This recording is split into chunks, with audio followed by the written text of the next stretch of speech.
Mas nós estamos estudando o livro de Filipenses, né? Acho que todo mundo já sabe que nós estamos estudando o livro de Filipenses. Terminamos o capítulo 1, começamos o capítulo 2. Já no finalzinho do capítulo 1, Paulo então fala que nós temos que batalhar juntos aí a batalha, que é a pregação do Evangelho, que é uma luta, que é desbravar campos novos e ir em frente. Isso exige unidade, também exige humildade para nós suportarmos uns aos outros ali. O exemplo maior de humildade que Paulo nos fornece é o exemplo de Cristo. Então, Deus exige sempre alguma coisa de nós, e antes dele exigir, ele já mostra: olha, eu fiz isso. Então, sigam o meu exemplo. E mostra que Cristo, sendo Deus, não usurpou ser igual a Deus, e se humilhou, tomou a forma de homem, de servo e de escravo, e suportou, foi obediente até a morte de cruz, isto é, uma morte maldita, amaldiçoado, não somente diante da cultura humana, mas da perspectiva teológica de que aquela pessoa que morresse, fosse pendurada no madeiro, também seria considerado um amaldiçoado por Deus, alguém que receberia toda a ira de Deus. E Jesus foi obediente e chegou a esse ponto, de receber a carga da ira de Deus sobre ele em nosso lugar. Mas, ao mesmo tempo, nós vimos domingo retrasado, né, porque eu gostaria até de agradecer todo mundo que participou lá do churrasco, que foi muito bom, né? Não sei porque eu me lembrei disso agora. Mas, apesar de Jesus ter chegado a esse fundo do poço, né, Deus não deixou nem que o seu corpo fosse de forma zombeteira, de forma terrível. Deus zelou pelo corpo dele, Deus o ressuscitou e colocou ele num lugar de mais alta honra, e deu-lhe um nome que está sobre todo nome, e conferiu a ele privilégios maiores do que ele tinha antes. Então, essa vinda de Jesus nessa forma humana, e agora a sua glorificação, e voltando a ter a glória do Pai. Então, mostrando para nós aí, né, que não teremos a mesma glória de Cristo, mas que todo sofrimento, todo inferno que o crente vai enfrentar é temporário, é aqui e agora. E o que nos aguarda é algo fantástico, não como prêmio, mas é fruto da graça, da bondade e dos méritos de Jesus em nosso favor. Então, não devemos buscar sofrer para daí chegar para Deus: olha lá, eu sofri lá, então me dá aqui agora o meu prêmiozinho. Não, tudo é fonte de graça, tudo é fruto da graça, é fruto do amor, é proveniente do amor de Deus. Então, aquilo que aconteceu com Jesus, Paulo usa para mostrar que tem algo semelhante para nós. O sofrimento é temporário, ele termina. Ninguém vai ficar aqui com esse corpo eternamente. Uma hora nós vamos morrer, ou Cristo vai voltar, e aí a glória que se segue já não será mais temporária. Será infinita, será eterna. Então, servir a Deus aqui é algo maravilhoso. Então, exige essa humildade, exige esse interesse pela edificação da igreja, pelas outras pessoas, e servindo junto, lado a lado. Então, essas são as exortações, muitas que estão em muitas epístolas, tanto a de Paulo como de Pedro e de João. Então, na última vez que nós pregamos, nós vimos essa questão dessa exaltação de Cristo, essa maravilhosa, e é um texto tão pequeno, é um dos melhores textos que Paulo fala a respeito de Jesus, e que todos nós confessamos, e muitos teólogos inteligentíssimos, eles se debruçam diante desse texto, eles explicam o texto, e no final falam assim: olha, eu não entendi tudo que está escrito aqui. É algo assim fantástico. E agora vai a pergunta para Midori, que é arquiteta. Midori, no planejamento ou na execução de uma construção de um prédio, de uma casa, o que é mais importante? Qual a parte dessa construção que ela é essencialmente importante? Se errou nisso daqui, por mais belo que seja todo o edifício, a fundação. E muitas vezes se gasta quase o mesmo valor. Olha, Eu nem sabia disso. 40% é gasto em algo que não vai se ver. Em algo que vai ficar escondido. Aí você fala, mas ninguém vai ver. Deixa eu fazer do meu jeitinho aqui e tal. O que pode acontecer? Né? Ou qualquer ventinho, qualquer coisa, logo aparecem as rachaduras. Por mais que você faça uma amarração, alguma coisa, vai aparecer. Se a fundação tiver problemas, em algum determinado momento vai aparecer. E basta só uma circunstância um pouquinho difícil, só um pequeno desafio, que vai denunciar como que está a fundação. E o contrário também é a mesma coisa. Se de repente a fundação foi gasta ali, ninguém olha, ninguém sabe, será que essa fundação é boa? Será que não é? O que vai demonstrar, o que vai mostrar que realmente houve um investimento sério, houve um planejamento sério, houve um investimento sério na fundação? Quando aparecer as dificuldades. Um vento forte, um terremoto, talvez um terreno do lado que teve um deslizamento, e tem casas que eram tão bem fundamentadas que cai um terreno do lado e a casa fica em pé lá, parte dela, até com o alicerce exposto assim no alto, mas porque está tão amarradinha que o resto aguentou aonde houve uma queda. Mas em alguns lugares, quando a fundação é ruim, é simplesmente um pequeno buraquinho, um vazamento de água, alguma coisa aconteceu, desmorona inteirinho. Então é muito sério isso. E Paulo vem tratando aqui com os filipenses dessa questão da unidade, de pensar a mesma coisa, tendo o mesmo sentimento com Cristo. É uma batalha que nós estamos lutando junto. Não pode haver covardia, tem que levar muito a sério, tem que haver muito empenho. E agora, nesse texto de hoje, Paulo vai mostrar para nós que essa vitória de nós trabalharmos juntos em união, e quando enfrentarmos a guerra, nós vamos ter sucesso. Sucesso não de ser afamados, de ser valorizados. Não, sucesso é ser bem-sucedido na missão que foi nos confiada. Isto é, glorificar a Deus. Tudo aquilo que foi confiado a nós é para nós fazermos para que Deus seja glorificado. O próprio Deus deu um novo nome para Jesus e submeteu todo o joelho, toda a língua a Jesus, para que Ele seja glorificado.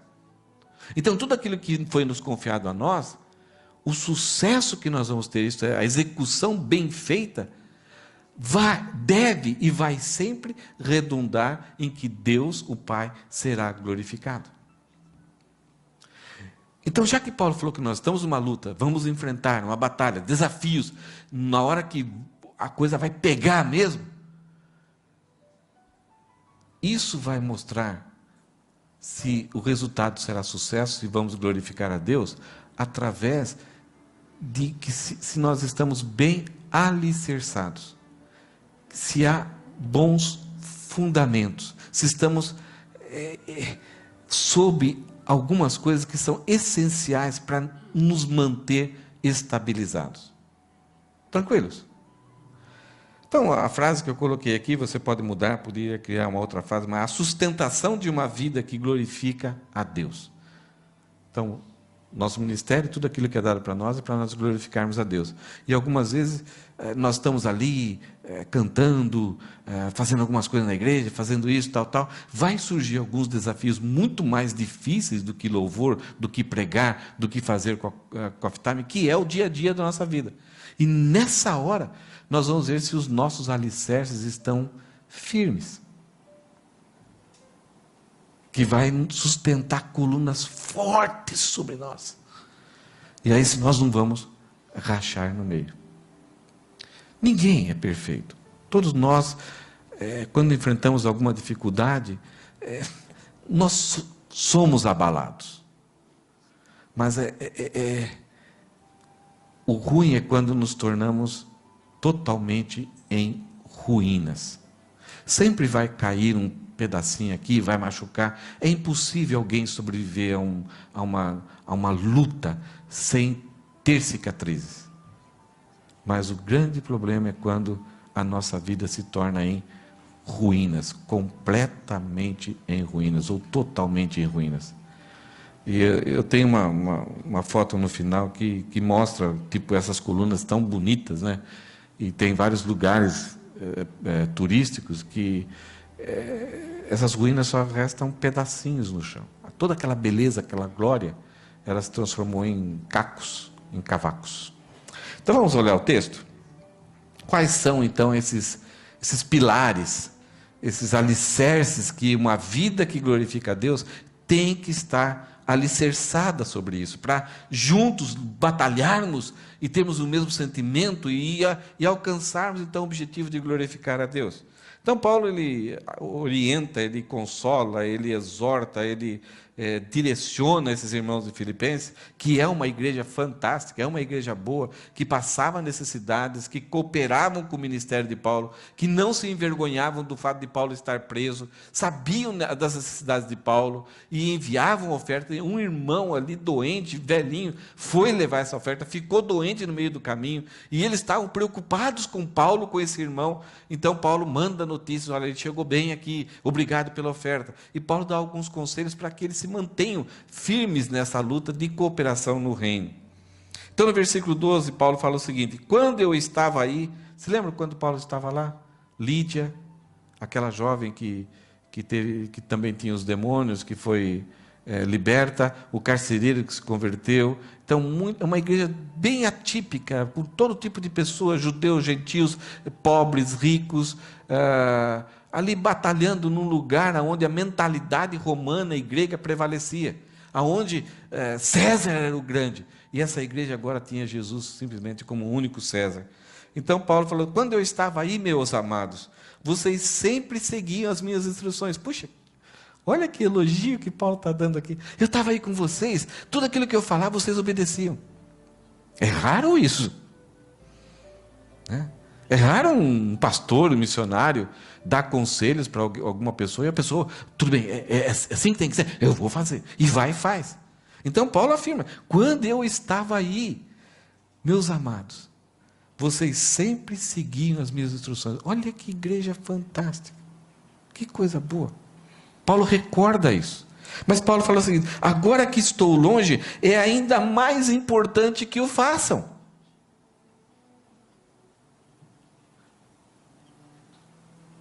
Essa é uma síndrome, é uma inclinação que todos nós temos.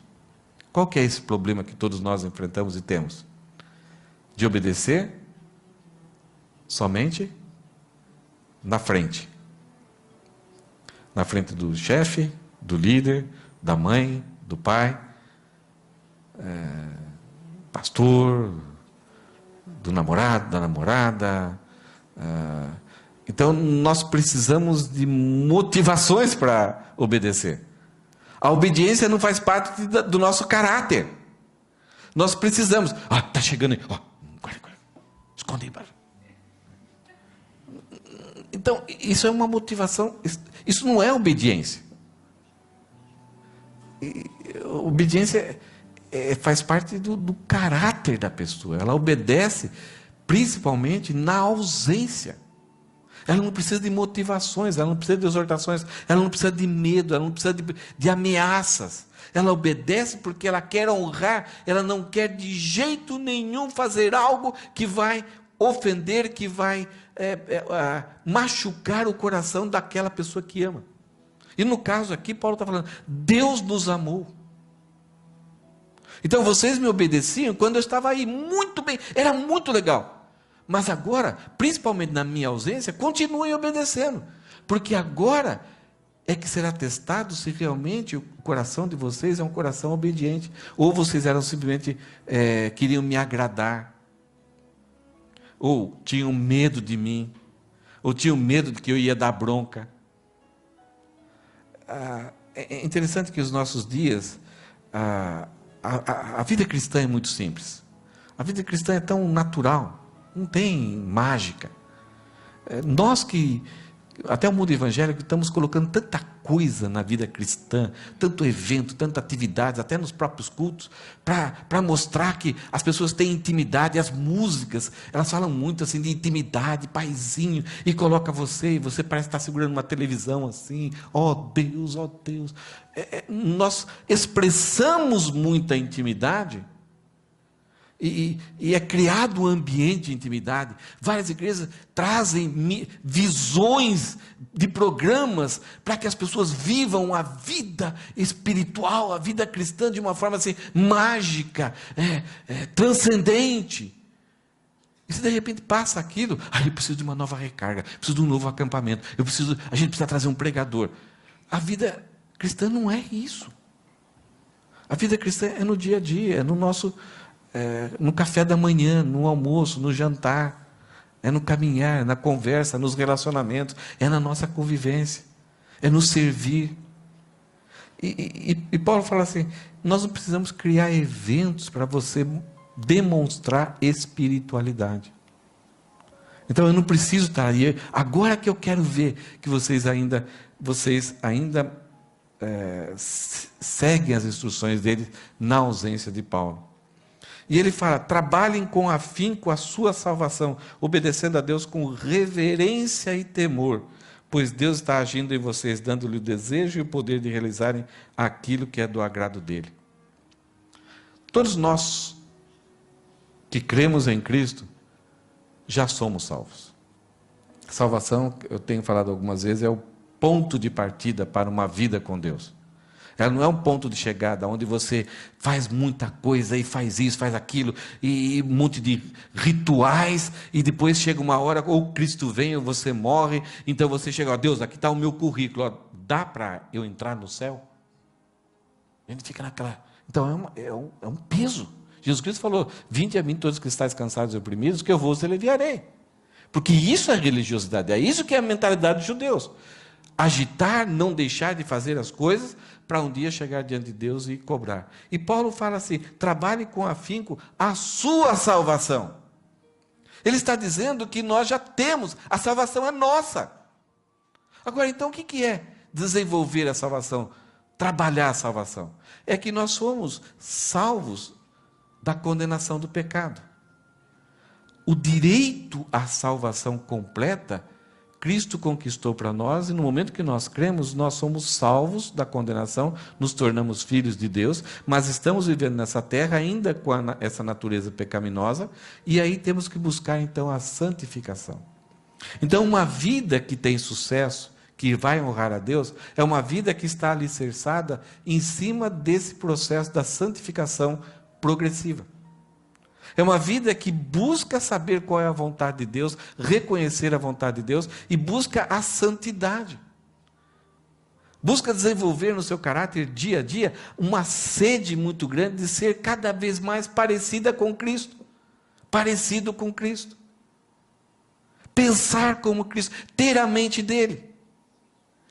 Tirar muitas vezes as lógicas que nós assumimos culturalmente para agora pensarmos como Cristo agiria dessa forma, nesse exato momento. Então a santificação progressiva é isso. E alguém que glorifica a Deus e trabalha junto nessa unidade do reino de Deus, é alguém que está alicerçado em cima do processo da santificação progressiva. E ele fala que isso é obedecer a Deus com reverência e temor. Não é com medo, mas sabendo quem Deus é. Que tudo aquilo que eu faço, ou deixo de fazer, ou não faço, tem relação a Deus. Então é algo que me deve me preocupar. Toda decisão, todo comportamento, todo deixar de fazer alguma coisa, como Deus está encarando isso? Talvez você pode falar assim, o pessoal lá, não estou nem aí se eles vão ficar bravos. Não. Mas e Deus? E Deus? Então, reverência e temor é considerar quem Deus é, e quem eu sou, e o que Ele fez por mim, e que tudo aquilo que eu faço vai ferir ou agradar a Deus, vai honrar a Deus, vai satisfazer a Deus, e vai refletir que realmente eu estou alicerçado, eu entendo o que Deus é para mim. E ele fala, é Ele, pois Deus está agindo em vocês, dando-lhe o desejo e o poder de realizarem aquilo que é do agrado dele. Isso aqui é algo muito interessante. Em algumas Bíblias, essa aqui eu tenho usado a NVT, mas algumas Bíblias falam assim, pois Deus que efetua em vós tanto o querer como o realizar.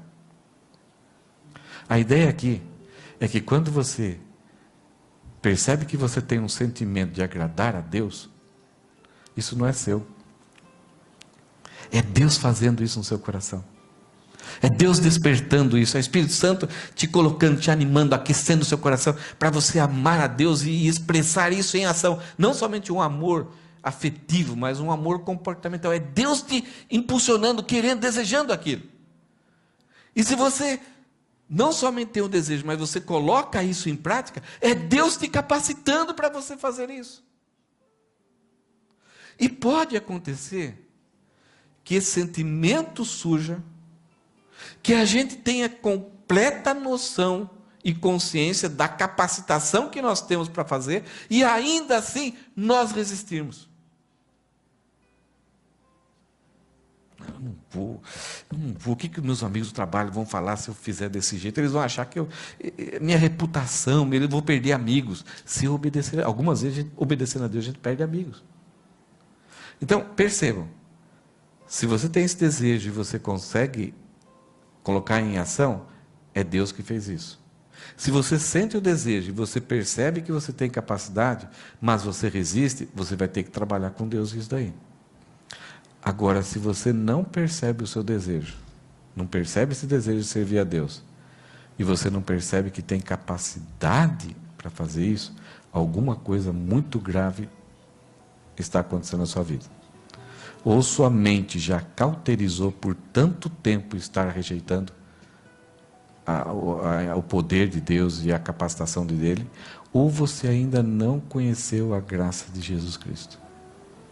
Se o seu coração diariamente não arde para se aproximar mais de Deus, para honrá-lo, para mudar o seu coração, para mudar o seu comportamento, se aborrece com atitudes que envolvem pecado, se você se satisfaz com o pecado, pede para o Espírito Santo primeiro, ou convencer você do pecado, justiça, juízo e transformar no Filho de Deus, ou de repente pede para o Espírito Santo ajudar você a entender que talvez o seu coração já está cauterizado, está bloqueado, já rejeitou há tanto tempo a vontade de Deus que agora é insensível à voz de Deus.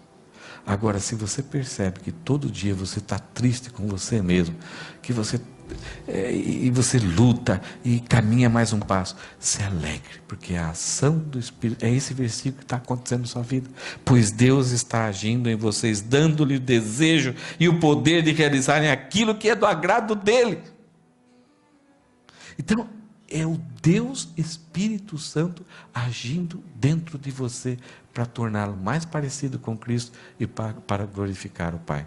Então, o primeiro alicerce, a primeira coluna que uma pessoa ela está sustentada para glorificar a Deus, é esse desejo por uma santificação pessoal. É um desejo de caminhar dia a dia a se tornar mais parecido com Cristo. É uma luta. Não significa que vai ter só caminho para cima. Vai ter momentos que vai ter uma estagnação, alguns aborrecimentos, mas o Espírito Santo vai trazer você aqui, vai trabalhar com você e sempre vai trazer nesse processo de uma santificação progressiva. Não é algo de repente assim de uma hora para outra. Você orou, foi no retiro, teve aquela oração, imposição de mão, derramaram o óleo na sua cabeça, tchan, shazam, agora eu sou uma nova pessoa. Não se engane com isso. Não é assim a vida cristã. A salvação já é sua. A salvação é seu direito. Mas diariamente nós somos salvos do poder do pecado na nossa vida. E um dia nós seremos salvos da presença do pecado na nossa vida. Nós seremos transformados e teremos o mesmo DNA de Jesus. Ele compartilhará conosco a sua santidade eterna. Segundo alicerce, está no versículo 14 e 15. Eu acho que é melhor passar outro texto. Façam tudo sem queixas nem discussões, sem murmurações e sem contendas. Sabe o que eu falo para Paulo? Não dá. Não tem jeito. Ele continua ainda para piorar a situação. De modo que ninguém possa acusá-los. Como assim? Leve uma vida pura e inculpável como filhos de Deus, brilhando como luzes resplandecentes, num mundo cheio de gente corrompida e perversa. Olha o desafio de Paulo aos filipenses, não a nós, aos filipenses, tá? Isso aqui não tem nada a ver com a gente, não. Tem. E tem muito. Paulo nem tinha ideia da sociedade que nós viveríamos. Paulo enfrentou várias sociedades naquela época, que eram sociedades terríveis. Principalmente a cidade de Corinto. Uma cidade grande, portuária. Muita imoralidade, muita idolatria, muita prostituição, muita sodomia. Tinha de tudo ali. Mas nós estamos vivendo um mundo, numa época em que é bem pior do que aquela época que Paulo. E Paulo falou a respeito disso, falou que nos últimos dias sobrevirão tempos difíceis, os homens serão amantes de si mesmos. O auge da corrupção humana não é quando o homem ama qualquer coisa, cachorro, vaca, bode, não, é quando ele é amante de si mesmo. Porque ele quer se colocar no lugar de Deus. Tudo é para ele. Esse é o auge da rebelião do homem contra Deus. Da depravação humana. E Paulo fala que para nós trabalharmos juntos, além de sermos fortes e glorificarmos a Deus, temos que estar alicerçados nesse processo de santificação progressiva, nós temos também que ter um testemunho eficiente. Em primeiro lugar, ele fala assim, façam tudo sem queixas nem discussões. Tudo aquilo que for ser feito, não queixe, nem discuta. A ideia aqui de queixa e murmuração, a palavra que Paulo usa aqui não é essa palavra que normalmente nós costumamos usar. Aquela pessoa que só murmura, só reclama. Sabe? O chefe manda dar uma ordem. Por que não manda ordem lá? Ele lá está folgado. Tudo, né? Em qualquer lugar, os filhos muitas vezes são isso. É aquela pessoa que fala. Paulo ele usa uma palavra que não está relacionado a essa murmuração de palavras, de reclamação, aquela pessoa negativa, fica toda hora só vendo defeito. Paulo está falando de algo lá dentro, que muitas vezes pode até ser demonstrado um sorriso. Tudo bem, hi. Okay. Vai lá dentro.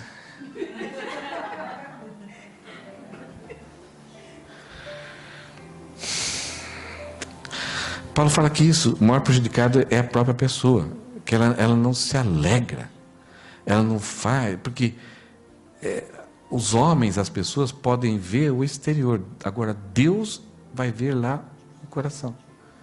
É a mãe chegando para o filho, senta aí, não, senta aí, não, senta aí. Tá bom, mas dentro eu estou em pé. É lá. E contendas aqui é tudo por discussão, tem que ser do meu jeito, não pode ser de outro jeito, sempre tem que ter uma briga. Então Paulo fala, tanto internamente como externamente, façam de forma que não traga culpa para vocês. Veja aqui, de modo que ninguém possa acusá-los. De modo que as pessoas possam olhar para você como uma pessoa abençoadora, uma pessoa responsável, uma pessoa positiva, uma pessoa que cuida, que ajuda, que coopera. E ele fala, em segundo lugar, ele fala, levem uma vida pura e inculpável como filhos de Deus. Não somente no aspecto social, mas aqui no aspecto da relação com Deus. A ideia de pureza aqui é não misture coisas, tanto na sua mente, no seu coração. Reserve aquilo que há de mais precioso, que é a fonte da vida, o seu coração, somente para as coisas de Deus. Não coloque lá, bem, aqui tem um quartinho, esse quartinho, o coração inteiro eu dou para Deus, mas deixa eu reservar um quartinho aqui, só para algumas coisinhas, eu não vou misturar. A ideia aqui, Deus, tem que ter totalmente pureza total. E a ideia de inculpabilidade como filhos de Deus. Isto é, a ideia aqui é, pecou, conversa com Deus. Não fica remoendo aquele medo. Mas Deus tem que entender, né? Puxa vida, olha o que fizeram para mim. Esquece isso. Todo dia chega para Deus. Deus, eu fiz isso. Dê nome aos bois. E principalmente com filhos. Quando o filho, olha, você... mãe, me perdoe. Perdoe por quê?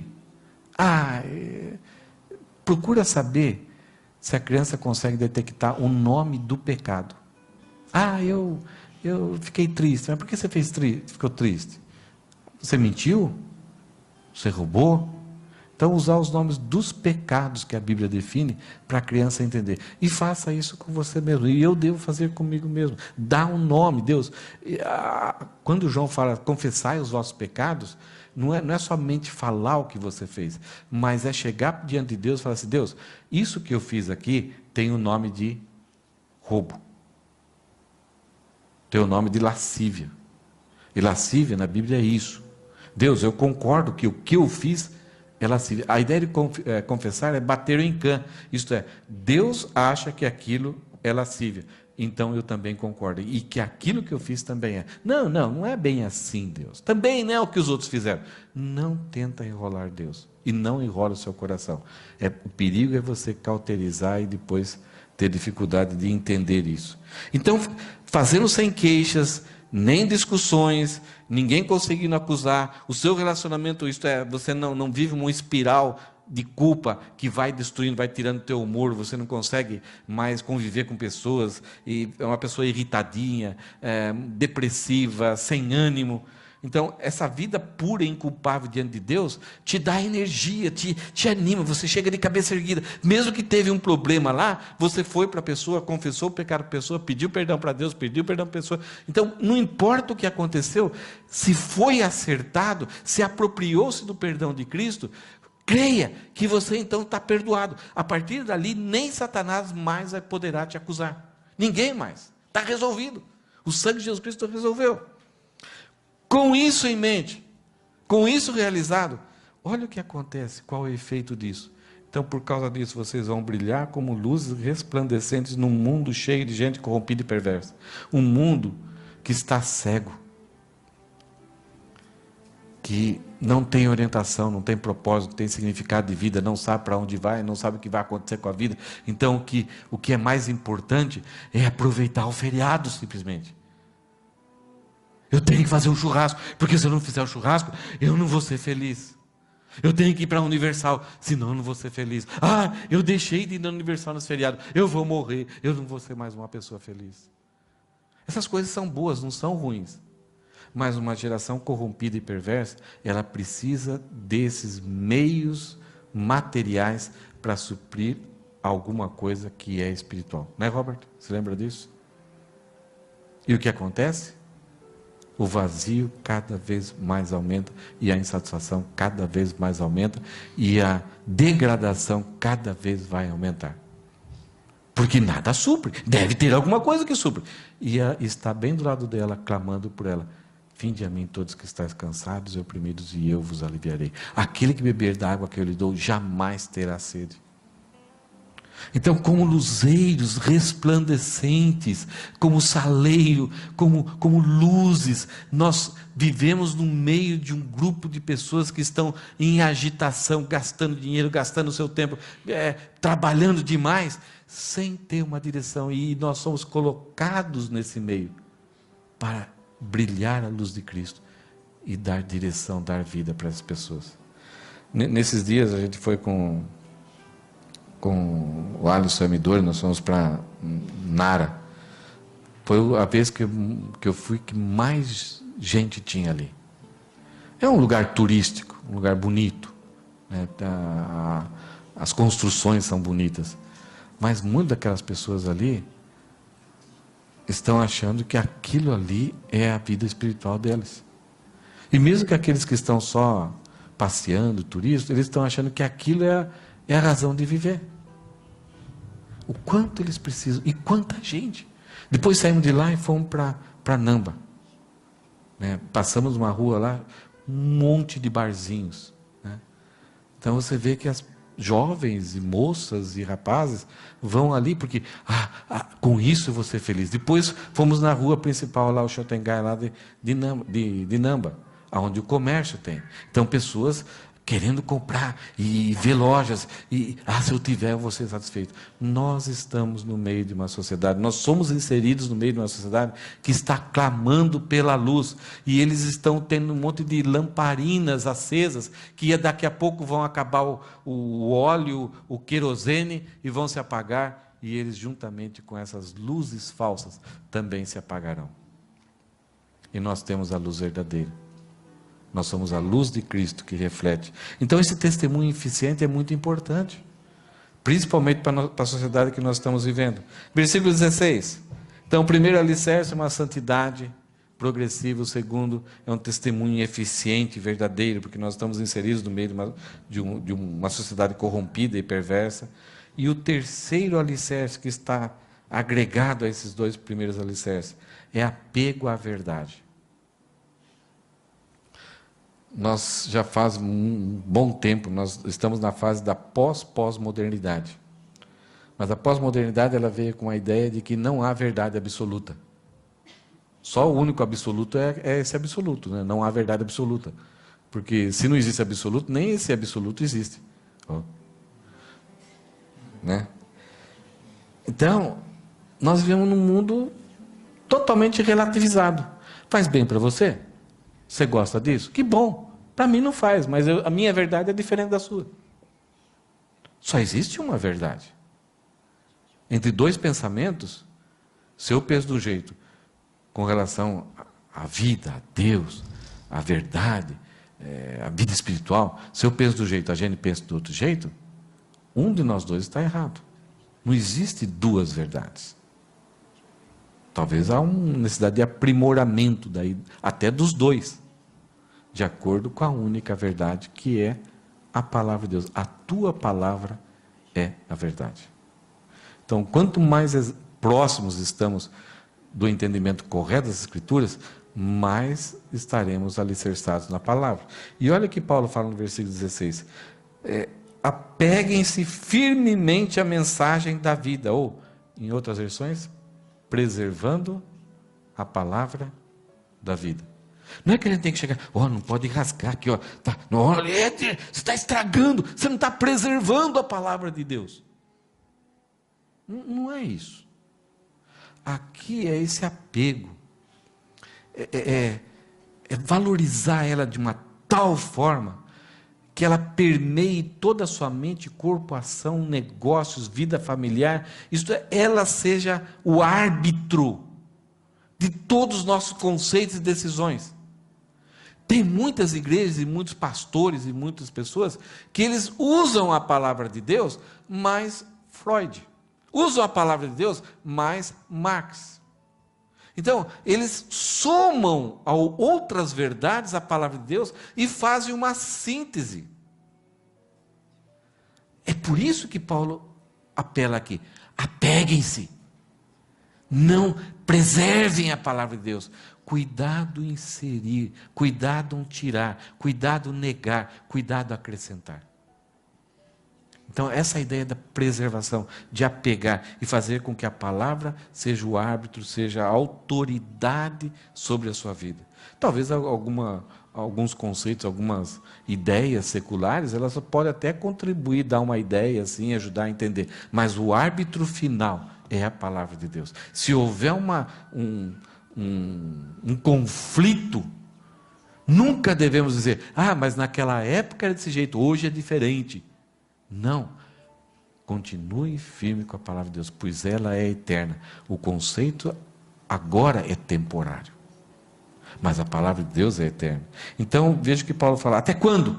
Até quando então eu devo ficar apegado e valorizar a palavra de Deus na minha vida?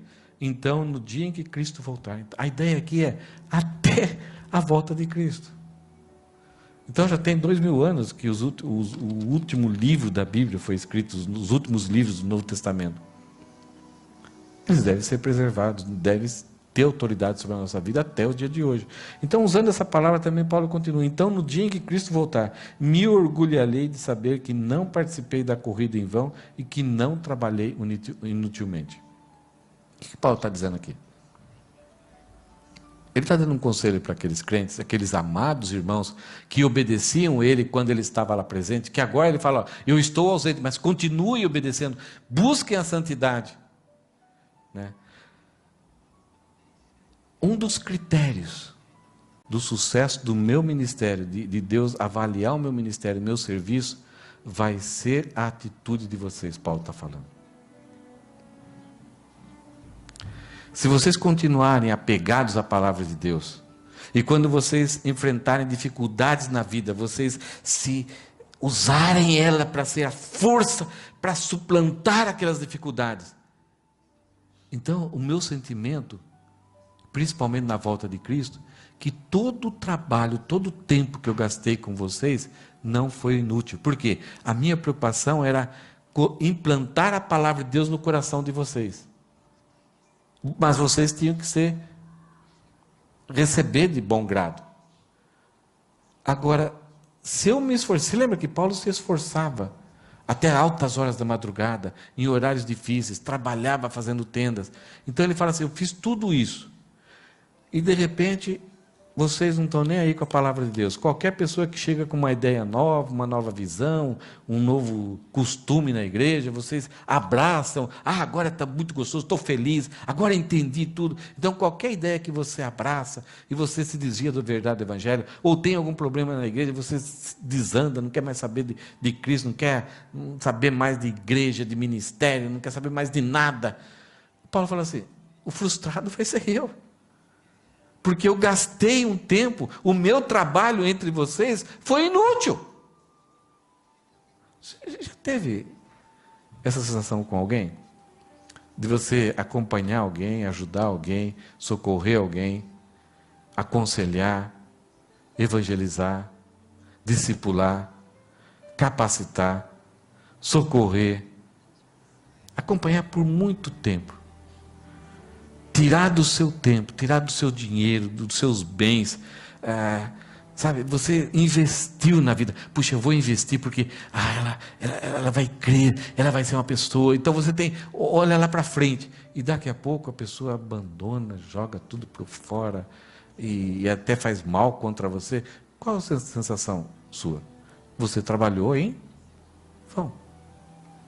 Então Paulo, ele quer que no dia de Cristo, quando Cristo voltar, ele não tenha esse sentimento. Ele tem aquele sentimento de que todas as pessoas que foram alcançadas pela sua palavra, pelo seu aconselhamento, pela sua pregação, estejam ali firmes, alicerçadas, apegadas à palavra de Deus.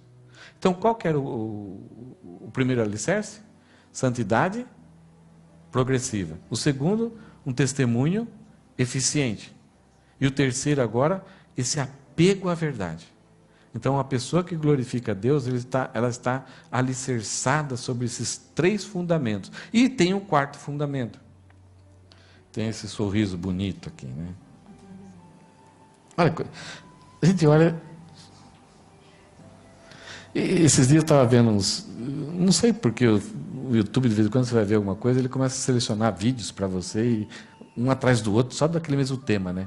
E um monte de vídeos sobre bebezinhos, crianças. Gente, que gostoso, né? Muito bonito ver essas crianças. Dá uma olhada nas palavras azul. Esse texto aqui é um texto que Paulo vai enfatizar muito essa palavra alegria. Veja lá no versículo 17, alegrarei. No versículo 17, no final, alegria. No 18, alegrem-se. No 18, alegrarei. Agora, o que será que Paulo fala assim, que se a gente buscar a santidade, um alicerce firme, um testemunho eficaz, se apegar à palavra de Deus, o que isso vai produzir em nós? Que é uma das coisas mais difíceis para a gente enfrentar aqui. Vai encher o nosso coração de esperança sobre a vida eterna. Uma pessoa que não tem esperança sobre a vida eterna, ela pode desfrutar de momentos de felicidades. Uma viagem de Shimane até Osaka, Chegando em Osaka, vendo aqueles prédios de Umeda. Né? Momentos de felicidade. Que são bons, que são gostosos. Mas Paulo, ele fala que para o cristão, o importante não é bom os momentos de felicidade, mas o mais importante é que a alegria reine no seu coração. Olha só o que Paulo fala. Ele está preso, aguardando julgamento. Ele não sabe se vai aparecer falsas testemunhas. Ele não sabe como vai ser o julgamento de César. César pode acordar num dia mau, chamar ele para uma conversa e mandar matar ele. Então ele não sabe. Ele sabe que ele pode ser julgado e ser morto. Como cidadão romano, ele pode ser acusado de ter feito alguma coisa terrível, principalmente lá com os de Jerusalém estavam acusando ele, e pode ser que realmente ele vai ser morto. Há uma grande possibilidade.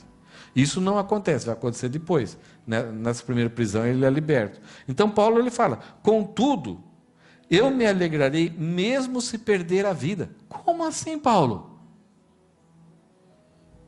Como que alguém pode se alegrar mesmo que perca a vida? Se alguém passa na nossa frente, na fila, gente, lá em Nara, uma família passou na nossa frente na fila, a fila estava mais ou menos 200 metros, e a gente eu e o Alisson deu uma vacilada, a Rosana e a Midori estavam na frente, eu converso pouco, o Alisson não conversa muito também, a gente deu uma vacilada, quando daqui a pouco uma família de um país grande aqui, passou na nossa frente. 1, 2, 3. No Japão! No Brasil a gente podia estar acostumado, né? Você vai falar alguma coisa, mas como que ele passa aqui no Japão, na nossa frente, na fila? Então, muitas vezes nós perdemos a alegria por coisinhas sem sentido. Muitas vezes até um bem que a pessoa está fazendo para nós, mas nós perdemos a alegria. E Paulo fala assim: mesmo que eu perca a vida, eu me alegrarei. Ele já tinha falado um pouco antes, né? Ele fala: para mim o morrer é Cristo e o viver... Não, para mim o viver é Cristo e o morrer é lucro. E ele fala: eu me alegrarei mesmo se perder a vida, porque assim eu vou pegar a minha vida, eu vou estar entregando a Deus como oferta derramada. E Paulo fala: da mesma forma que o serviço fiel, do jeito que vocês servem a Deus fielmente, é uma oferta a Deus. Então Paulo fala: esse envolvimento que vocês tiveram enviando uma oferta para mim, sabendo das minhas necessidades, que agora eu não posso trabalhar, não posso me sustentar, mas vocês compreendem que isso não é uma maldição, uma perseguição de Deus, ou uma disciplina de Deus na minha vida. Vocês sabem que qualquer pessoa que serve a Deus passará por sofrimentos aqui nessa terra, tanto a viagem debaixo da tempestade, tanto o naufrágio, tudo isso até contribuiu. E agora aqui em Roma, até a casa de César ouviu falar do Evangelho. Então a situação é ruim. Eu estou doente, estou frágil, estou fraco. A comida não é boa. As roupas não são lavadas diariamente. Não existe janelas para impedir que o calor ou o inverno entre dentro da cela. A situação é terrível, mas o Evangelho tem crescido. Então, se eu morrer, a minha vida, eu vou chegar para Deus: Deus, está aqui a minha vida, toma nas tuas mãos. Da mesma forma que será entregue como oferta, é a mesma forma que vocês têm feito isso para comigo, porque quando vocês mandam uma oferta para mim, não é para mim que vocês estão ofertando, vocês estão apresentando diante de Deus como uma oferta viva, santa e agradável a Deus. E ele fala: irmãos, eu quero que todos vocês participem dessa alegria. Qual a alegria? Morrer? Ou, enquanto vivos, entender o plano de Deus com a humanidade e entender que nós somos instrumentos de Deus, que Deus quer nos usar aqui, e nos envolver com o plano de Deus, contribuir para o amadurecimento, o sustento, para o crescimento da expansão do Evangelho e da Igreja. Paulo fala assim: eu quero que todos vocês participem dessa alegria. Algumas vezes nós pensamos, ou quando chegamos em casa, sentamos no banheiro lá, a gente pensa: puxa, é ruim ir para a igreja. Tem tanta gente fazendo tanta coisa boa e eu tenho que ir lá, né? Se eu não quiser não ir na igreja, o que o pessoal vai falar de mim e tal. Algumas vezes a gente pensa que a vida cristã é muita tristeza, é só perda, só sofrimento, é perseguição daqui, é problema de relacionamento dentro da igreja, fora da igreja, é pessoas zombando de mim, eu deixo de fazer algumas coisas que os outros estão se divertindo. Mas Paulo fala assim: servir a Deus fielmente é desfrutar da maior alegria. E ele termina: sim, alegrem-se, eu me alegrarei com vocês. Qual é o quarto alicerce, então? É a esperança com a vida eterna.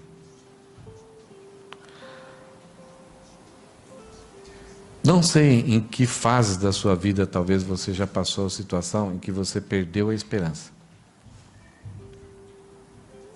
Situação assim que você deita, você começa a pensar, ou caminhar e fala: não tem jeito, minha vida é uma...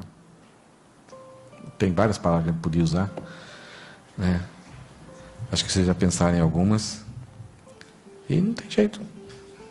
Tem muitas pessoas que só pensam nisso e desanimam. Não tem mais alegria com mais nada. Nem com doce, nem com salgado, nem com passeio, com mais nada.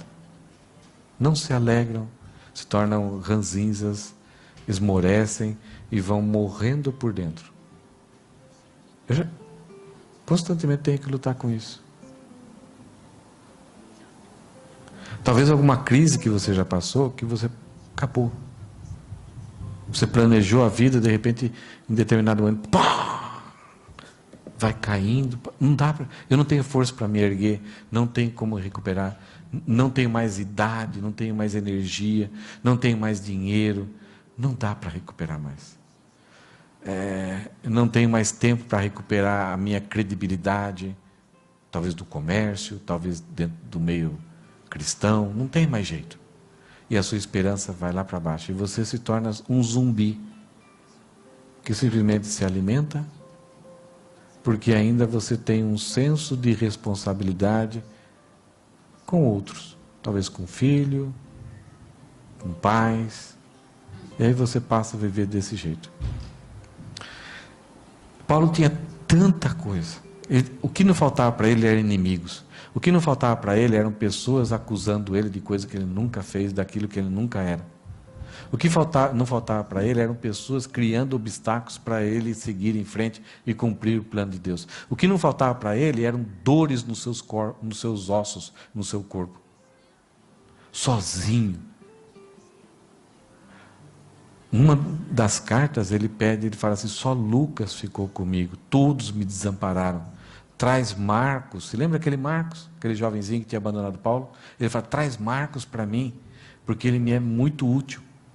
Um cara que colocou tantas igrejas, tantos irmãos, tantas pessoas alcançadas pelo seu ensinamento, chegar a um ponto de estar numa prisão, porque o único recurso que Deus deixou ali com ele, um médico, ainda bem, e agora ele precisava de um rapazinho, que agora é um pouco mais velho, que ele tinha agido muito forte, e agora, olha, traz ele, porque ele vai ser muito útil para o meu ministério. Sem enxergar direito. Então Paulo tinha tudo para não se alegrar nessa vida. E ele fala: eu me alegrarei mesmo se perder a vida. E eu quero que todos vocês participem dessa alegria. Sim, alegrem-se, e eu me alegrarei com vocês. Por quê? Paulo era maluco? Ele achava que a visão dele ia melhorar de um dia para outro? O seu corpo ia ser transformado assim, ia ser atlético novamente? Ele ia sair dali, ia fazer mais 10 viagens missionárias? Não. É porque ele tinha a esperança da vida eterna. Em Romanos ele fala que a natureza geme, a terra, as árvores, o mar, os animais, eles gemem angustiosamente, aguardando a revelação dos filhos de Deus. Isto é, o momento que Jesus Cristo vier, e aí será assim, transformados filhos de Deus. Então, essa transformação, todo mundo vai saber quem que realmente era filho de Deus. Essa revelação, esse momento que nós teremos esse encontro com Deus, estaremos para sempre com Ele, sem nunca mais sofrermos, sem mais tristeza, sem mais angústia e sem esperança, porque não haverá esperança no céu. Então, se tem alguma mulher que chama esperança, ela não vai estar no céu. Desculpa, é brincadeira. Mas não vai ter esperança no céu. Não vai ter evangelismo. Porque só aqui que existe.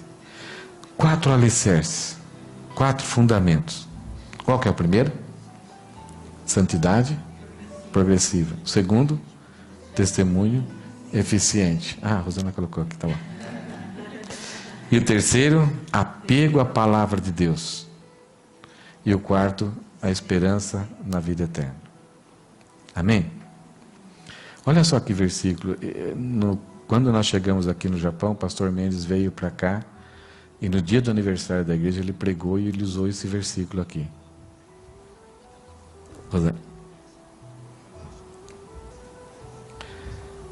Eu vou ler uma vez, depois nós vamos ler juntos. E vocês também são pedras vivas com as quais um templo espiritual é edificado. Além disso, são sacerdotes santos. Por meio de Jesus Cristo, oferecem sacrifícios espirituais que agradam a Deus. A ideia é que nós somos pedras vivas. Nós somos sacerdócio real para o mundo, para apresentar ao mundo a palavra de salvação. E nós oferecemos sacrifícios espirituais, não sacrifícios mais mortos, mas a nossa vida, o nosso ser em transformação com Cristo diariamente. Nós apresentamos para honrar, para agradar, para satisfazer a Deus. Então, é isso que nós somos. Juntos, ligados, unidos, sem queixa, sem contenda, sem murmuração, fazendo com sinceridade, sem maquiagem. É um desafio muito grande, mas quando a gente faz isso, nós estaremos alicerçados, fundamentados em cima de alicerces que, quando vier o baque, talvez vai arranhar um pouco, mas vai nos manter firmes. E a pergunta, então, que a gente podia refletir hoje, coloca aquele slide lá, minha vida está em ruínas. Como está a minha vida? Ela já está em ruínas ou eu estou me fundamentando, confiando em alicerces que, quando vier uma tempestade, vai bagunçar tudo? As coisas que já aconteceram para nós, tudo que aconteceu, quanto mais idade a gente tem mais situações críticas. Elas causam muito impacto. Elas causam um impacto violento na nossa vida, deixam cicatrizes, faz a gente arrastar algumas coisas para sempre conosco, mas apesar de causar grande impacto, ela não determina se a nossa vida vai estar em ruínas ou não. Mas para preservar a nossa vida, para sermos pessoas que glorifiquem a Deus, a gente precisa estar caminhando em santidade progressiva, estar com testemunho eficiente, estar apegados à verdade, à palavra de Deus, e estar desenvolvendo uma esperança viva no Senhor. Esse foi o conselho de Paulo para a igreja de Filipenses. Uma igreja que ele amava muito, uma igreja que ele gastou muito tempo ajudando. Ele mesmo falou, eu tive com vocês muito tempo e vocês obedeciam. Então era uma igreja obediente. Então não era uma igreja problemática. Mas Paulo sabia que eles podiam ter problemas quando eles achassem que não era necessário estar em cima desses alicerces. Que nossa igreja possa continuar firme nesses alicerces. Mas a igreja vai continuar firme nesses alicerces quando cada um de nós também estiver firme. Amém?